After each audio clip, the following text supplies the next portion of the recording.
Hello guys, welcome to my YouTube channel.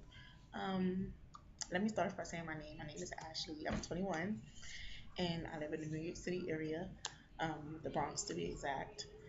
And I started this channel based upon like my life issues, everything I go through on a daily. It's a versatile channel. It won't just be life issues and things that I go through in my life. It'll be hair. It'll be makeup tutorials.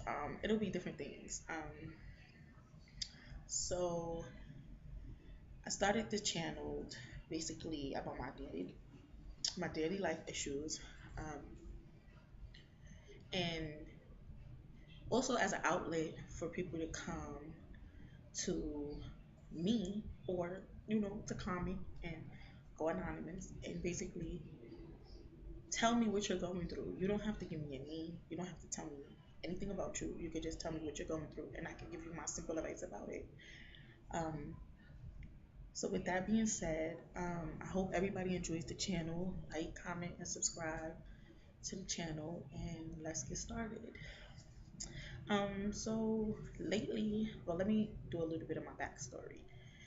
Um, at age 12, I was diagnosed with bipolar disorder and depression. Um, and that was really a battle for me, um, in a sense where who could deal at 12, who could deal with those kind of issues? Like, it was hard for me to understand what it was and then who could deal with those issues. Um, so I would lash out. I was so bad in school. Oh my God. And I never knew the reason behind why I was like that. Of course, I was going through my own family issues at that point. Um, I was skinny. Um, I was a twig. Nobody would believe it. I was a twig. And then once my mom and my stepdad started going into their divorce, I just started eating and eating and eating and getting depressed and not wanting to go to school and dropping out of school. Um, Finding any way to get out of class, I would do it. So I never had nobody really to talk to. I never really had friends. Most of my friends, I felt like they were gonna judge me, so I never came to them and let them try to help me in a sense, because I didn't want nobody to think I was a weirdo. Like, oh, this girl got bipolar. Oh, she has depression. Yeah, she's crazy. That's the first thing people think, and it's not. It's not that. People go through different things on a daily life issue, on daily issues, but it's the point of how do you go about it? How do you deal with it? What can you do? What are some different things you could do to keep your mind off of it? Of course, you do have days where you lash out. You have days where you might be happy, you might be sad, you might be mad. Um, so it's different things, it's different stages with these diagnoses. As the years grew, I started to be able to control it by myself, but then I started noticing I couldn't control it anymore. I started going into this very deep, I would say I was hitting like a rock. Like at the rock, I couldn't stop doing what I was doing. I couldn't stop at all. I would fight all day. I would break things, start to get violent. If I wasn't breaking things, I was injuring myself. Um, so these are things people don't know about me, and I never wanted to go out and tell people like, okay, well, this is what's wrong with me because people would think you're crazy. And it isn't that you're crazy. These are certain things your body it's a reaction to what it is. Now, bipolar is something we can't control. I don't care what anybody says. You cannot control being bipolar because it's a mood disorder. So, say I wake up in the morning and I'm happy, okay? The littlest of things would take a person off, and instantly it's over. You're gonna see a whole nother side of them that you've never seen before. You're gonna be like, damn, really? Like, Is she really like that? What did I do? So, it has everything to do with mood. So when they say, "Oh, you can control it," it's only to a certain point you can control it. Okay. Of course, they have medication for it. Um, as far as for the medications, I've been working on it. I've been trying. I've been trying different medications for a very long time. Since I was 12. Some made me go to the bathroom all the time. Some would make me very sleepy. Some would make me more depressed. Some would make me leak milk out my breast. So all of these things I was going through, and I'm like, do I honestly want to go through this? So what I ended up doing was I stopped going to therapy. I stopped going to therapy and I stopped seeing a psychiatrist. I just made the decision that I wasn't going to do it anymore. Um, it wasn't until July of 2014, when my mom lost her apartment. Um, it put everybody in a bad stage in life. Um, there was a lot of anger built inside me towards my mom for letting the issue happen. Um, there wasn't nothing that really nobody could say to me that would make me feel like everything's gonna be better, because at that point I was like ready to die, honestly. I was just like, whatever happens at this point happens. It's like we hit rock bottom. What else could possibly happen? Like, I felt like we hit the world was over at that point. Like, what else could happen? I felt like the world was over at that point. I just felt like nothing is ever gonna get better, and that was my mindset for the 2 years we were in the shelter.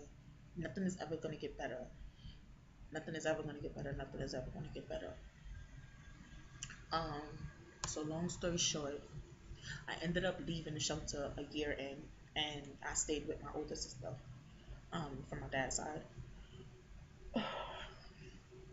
and that didn't work out very long. So I ended up living with a friend from my old block, um, and everything was going great.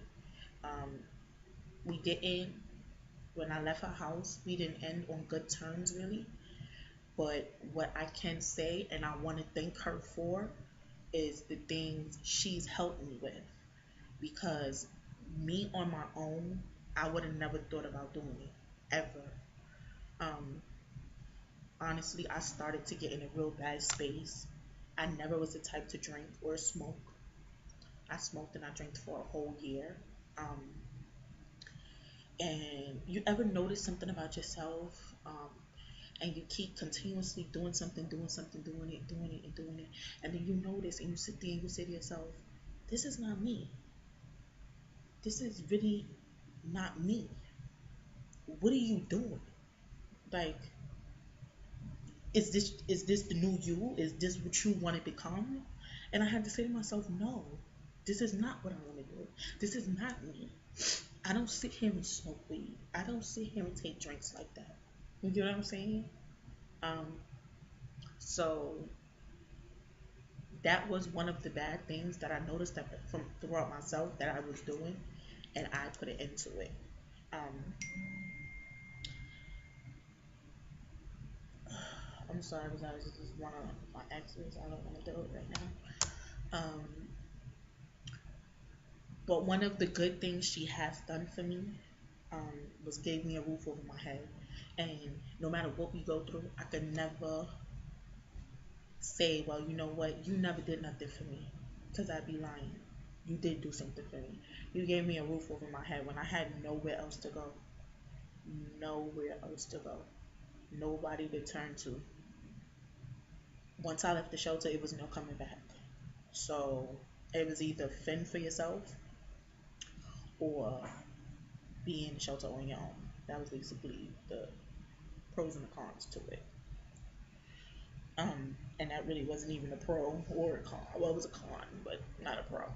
Um, so one of the things that I did do that I feel really great about um, was going to church. Um, I wasn't a church girl. Um, I used to go to church when I was younger. Um, I had a teacher, Miss Eccles. I never will forget her. I used to go to church about every Sunday. Um, I was in a choir. I used to like to sing. I still do. I sound horrible now, but I used to like to sing back then. Um, and I would go to church every Sunday. This tag, I'm sorry, guys. Um, every Sunday I would go to church. Um, and I started going back. And when I went back, the first day I walked in there, my pastor looked at me and said to me, "You've been going through a lot, and your struggle ends here. It ends now." And when he said that to me, it's like, how do you know this? Oh, I'm sorry, guys. How do you know this? You don't know me. I just met you. So how do you know anything about me? Um, and since then, my pastor and my church period has taken great care of me. Um, there was nothing I didn't need that they didn't help me with at all. Um, so I say this to say thank you. Thank you for helping me when I had nobody, when I had nothing. Nobody to talk to. Long nights where I couldn't sleep and I had nobody to talk to. Days where I just wanted to get ahead and give up and just say forget it. If I can't tell you guys one thing inspirational, I'll tell you this. I wasn't a person. Um, I believe in Jesus Christ, and I believe in that we pray for things we do. We pray upon things we want to change. And when I went to church, I was very closed, very closed, meaning like I couldn't open up at all. Nothing would make me open up. Um, so it was one day I went to church and I just said, you know what? They called everybody up, to do a silent prayer for yourselves, and they prayed over me. And the whole time I'm closing my eyes, I'm just sitting here and I'm saying to myself, Father, I'm asking you just, I don't want anything else but to give my mother a home. That's all I ask for. I don't want anything else. I don't care what happens to me. Just give my mother a home. And I'm going to tell you that prayer worked. That prayer worked. This apartment my mom is in right now, um, we were late with a couple of paperwork. So they had told us somebody else took our spot. Um, and, it was hard finding housing in New York City, period, because it's so expensive to live here. Um, so we looked, we searched, we searched, we searched, we searched. We couldn't find anything. Not until I prayed. And when I prayed, I give it like a week later, my mom calls me. And I'm like, what's going on? She's so excited. And I'm like, what's going on? She's like, guess what? And I'm like, what?